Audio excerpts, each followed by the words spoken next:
రైతు భరోసాపై తెలంగాణ ప్రభుత్వం కీలక నిర్ణయం దిశగా అడుగులు వేస్తుంది. 5 ఎకరాలకు ఇవ్వాలా లేక 10 ఎకరాలకు ఇవ్వాలా ఈ స్కీమ్ను వర్తింపజేయాలనే అంశంపై క్షేత్రస్థాయిలో రైతు సంఘాల అభిప్రాయాలను ప్రభుత్వం తీసుకోనుంది. ఇందుకోసం ఉమ్మడి జిల్లాలో వరుసగా వర్క్ షాపులు నిర్వహిస్తోంది.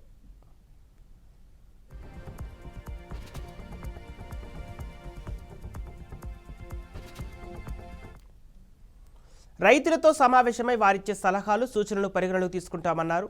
రెండో రోజు తెలంగాణలో రైతు భరోసాపై అభిప్రాయ సేకరణ కొనసాగుతోంది. ఇందులో భాగంగా ఇవాళ ఆదిలాబాద్ జిల్లా రైతు సంఘాల అభిప్రాయాలను ప్రభుత్వం తెలుసుకోనుంది.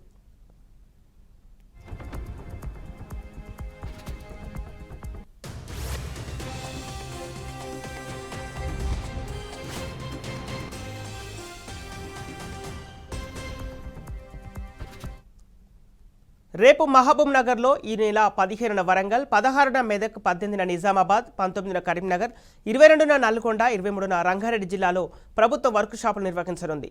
ఈ సమావేశాలకు రైతులు, మేధావులు, రైతు సంఘాలను సమీకరించాలని కలెక్టర్లకు ఆదేశించింది తెలంగాణ ప్రభుత్వం.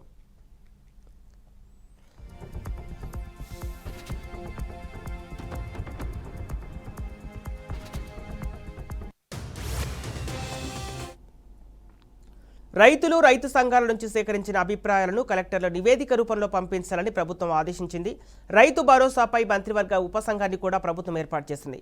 ఉపసంఘం చైర్మన్గా ఉప ముఖ్యమంత్రి బట్టి విక్రమార్క, సభ్యులుగా పత్రులు శ్రీధర్ బాబు, పొంగులేటి శ్రీనివాసరెడ్డి, తుమ్మల నాగేశ్వరరావు ఉన్నారు.